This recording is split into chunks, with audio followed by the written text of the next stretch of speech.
It's for your own good, Linda.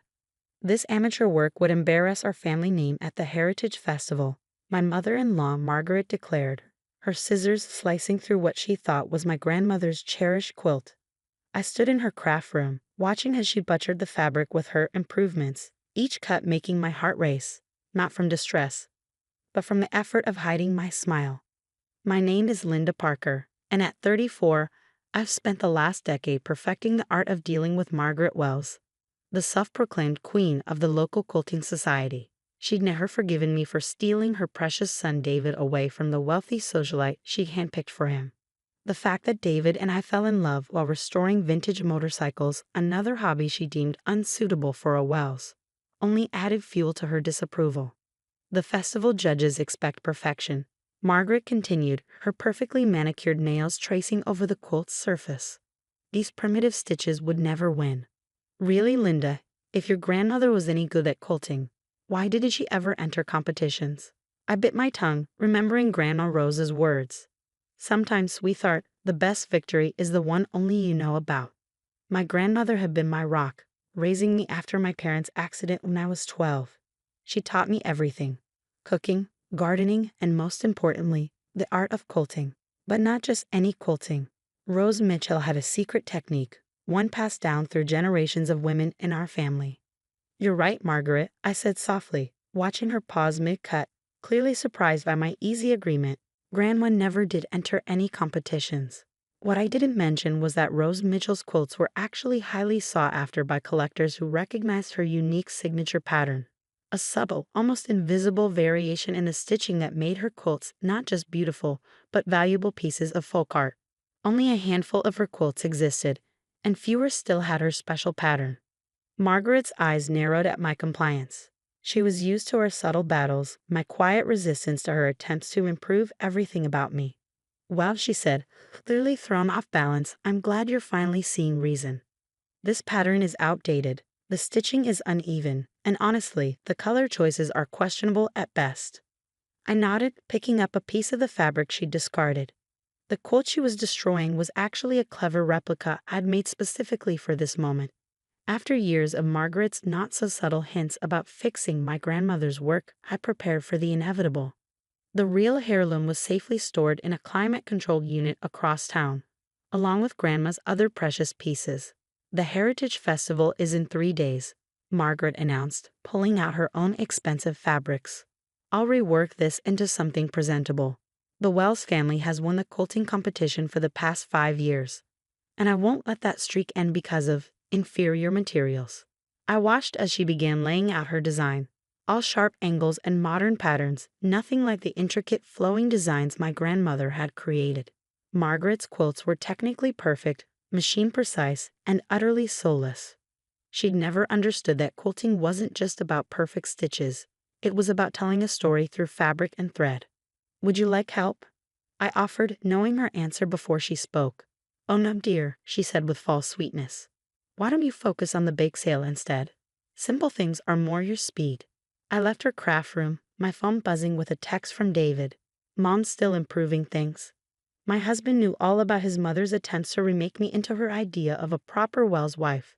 He'd offered to intervene countless times, but I'd always declined.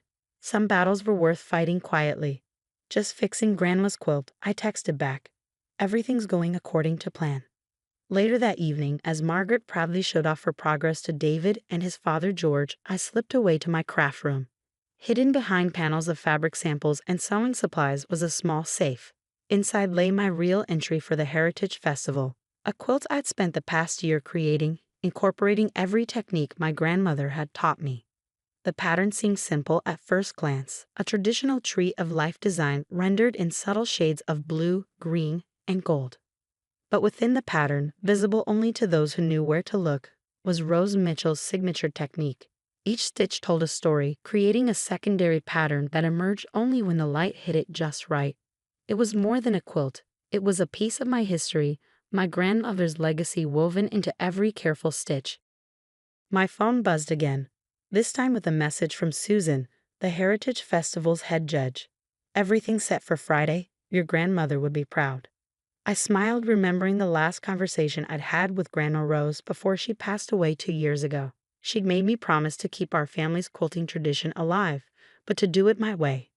Patience and precision, dear, she'd said, her hands shaking but still able to demonstrate the special stitch one last time. Those who know will know.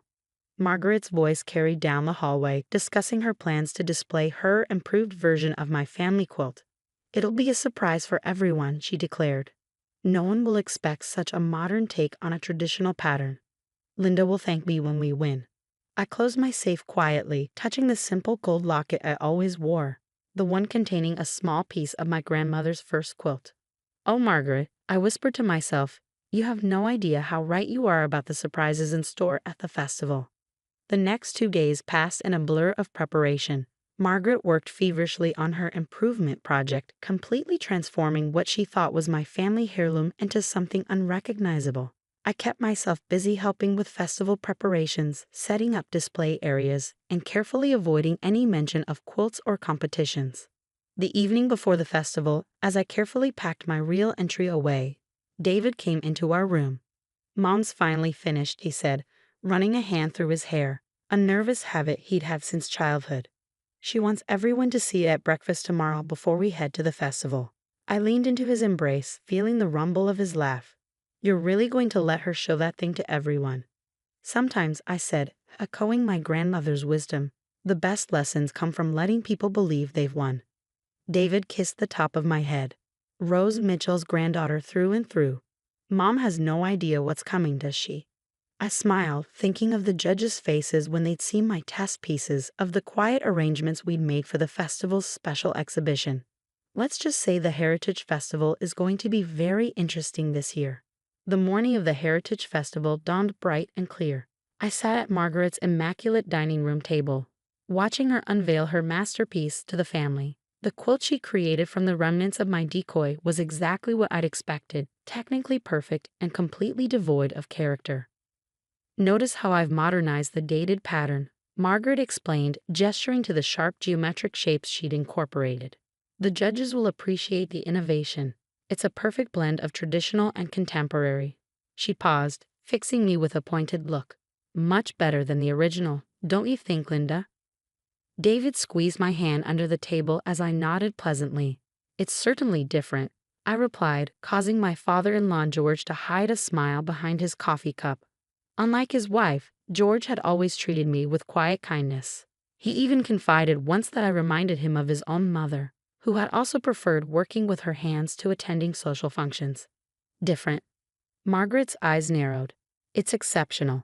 The Wells family has a reputation to uphold at the festival. We can't have subpar work associated with our name. I thought about my quilt, carefully packed away in its acid-free box.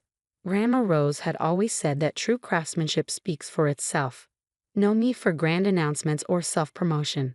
The quality of the work would always shine through to those who understood it. The Heritage Festival was already bustling when we arrived. The town square had been transformed with white tents and colorful banners, the air filled with the scent of kettle corn and the sound of bluegrass music. Margaret immediately commandeered several volunteers to help her set up her display, positioning her quilt prominently in the center of the Wells family booth.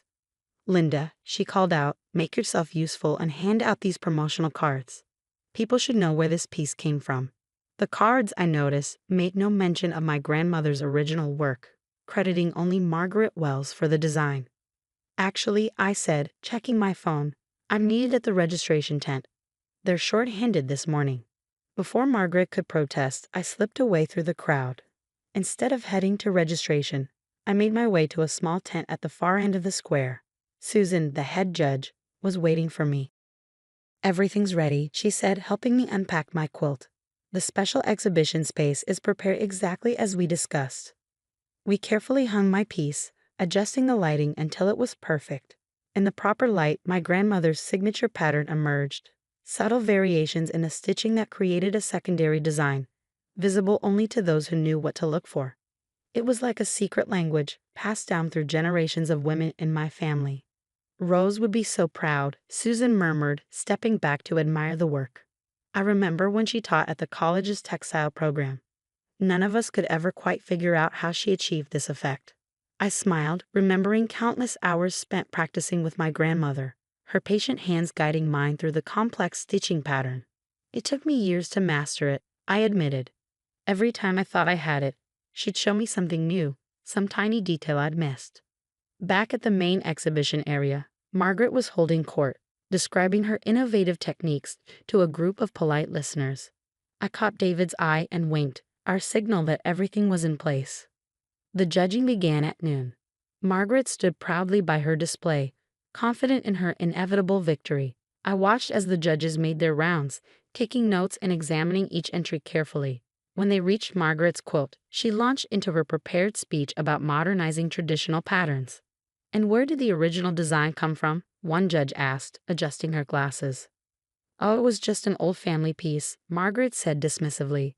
"Quite primitive, really. I saw the potential and gave it the refinement it needed." The judge made a non-committal noise and moved on, leaving Margaret slightly flustered. This wasn't following her usual script of effusive praise and immediate recognition.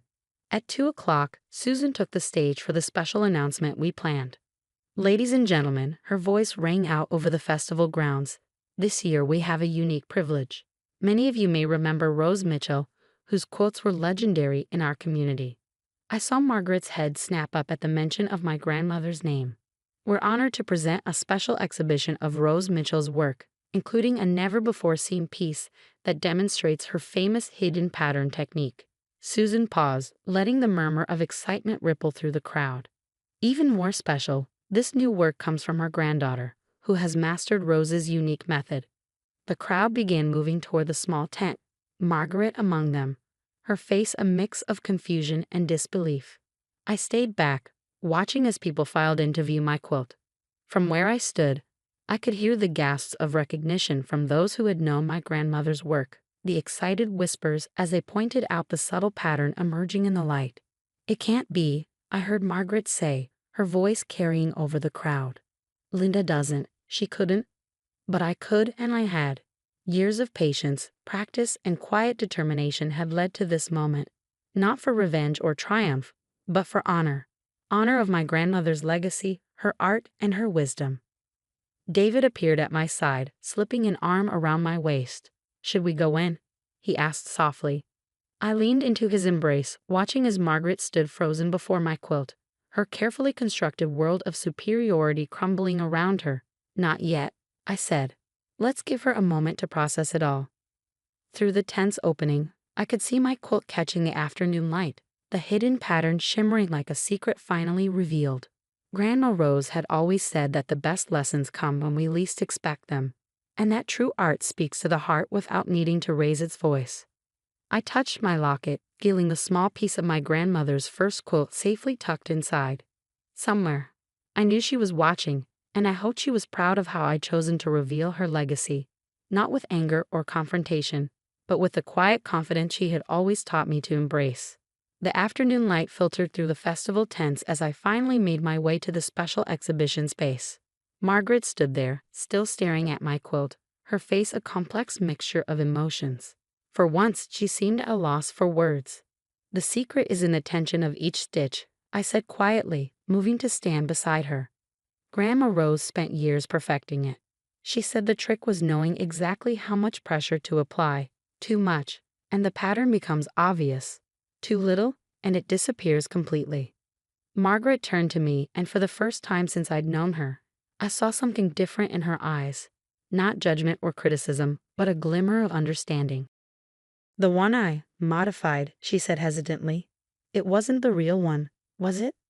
I shook my head. "No, I knew how much you wanted to improve my grandmother's work, so I made a replica. The original is safe, along with her other pieces." "Why did you ever say anything about your skills, about Rose's technique?" I thought carefully before answering. Grandma always said that true mastery doesn't need to announce itself. She taught me that sometimes the quietest voice carries the most weight. Susan approached us, her judge's clipboard in hand. "Linda, would you mind explaining the technique to our visitors? We have quite a crowd gathering." For the next hour, I demonstrated the basics of the stitching pattern, carefully explaining how each element worked together to create the hidden design. Margaret stayed at the back of the group, watching intently as I worked. I could see her hands moving slightly, unconsciously mimicking the motions I was showing. Later, as the festival was winding down and the awards were being announced, Margaret approached me again.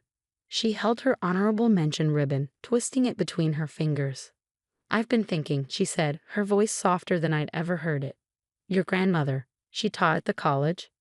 "Yes, in the textile arts program. She loved sharing her knowledge with anyone who wanted to learn." Margaret was quiet for a moment. Do you teach?" The question caught me off guard. "Sometimes. Small groups usually, people who are interested in traditional techniques." "Would you consider?" She paused, seeming to struggle with the words. "Would you consider teaching me? The real way, I mean, not just the surface level stuff I've been doing." I studied my mother-in-law's face, seeing past the perfect makeup and carefully maintained exterior to something vulnerable underneath. "It's not easy," I warned. "It takes patience, practice, and a willingness to make mistakes." "I know," she said quietly, "but I think it's time I learned." David found us sitting together at my demonstration table, where I was showing Margaret the basic framework of my grandmother's technique. He raised his eyebrows in surprise but smiled warmly. "Mom," he said, "they're asking for all the winners to gather for photos." Margaret looked at her honorable mention ribbon, then at my Best in Show award. "You go ahead, Linda. You earned it." "Actually," I said, standing up, "why don't you come with me? We can talk more about those lessons afterward." As we walked together toward the photography area, I touched the locket at my neck, thinking of Grandma Rose. She'd always insisted that the true value of any skill lay not in keeping it to yourself, but in sharing it with others, even those who might have once dismissed it. The festival ended as the sun was setting, casting long shadows across the town square. As we packed up our quilts and displays, Margaret helped me carefully fold my winning piece. "You know," she said, smoothing the fabric with unexpected gentleness, "I always wondered why Rose Mitchell never entered competitions. Now I understand. She didn't need to prove anything to anyone." I smiled, remembering my grandmother's quiet confidence. She used to say that competitions were just one way to measure success. The real achievement was in creating something that would last, something that would tell our stories long after we're gone. That evening, as David and I drove home, he reached over and squeezed my hand. "You've changed something in her, you know. I've never seen Mom willing to admit she has something to learn." I thought about Margaret's request for lessons, about the genuine interest I'd seen in her eyes as I demonstrated the stitching technique. Sometimes people just need to be shown a different way of seeing things. The next morning, I received a text from Margaret. "When can we start the lessons?" I smiled as I typed my reply, thinking of Grandma Rose and her patient teachings. Some traditions weren't meant to be modernized or improved, but rather preserved and passed on with love and understanding. As I set up my sewing room for Margaret's first lesson, I knew that while the stitches might not be perfect at first, we were creating something more valuable than just another quilt. We were stitching together a new chapter in our family's story. And somewhere, I was sure, Grandma Rose was smiling.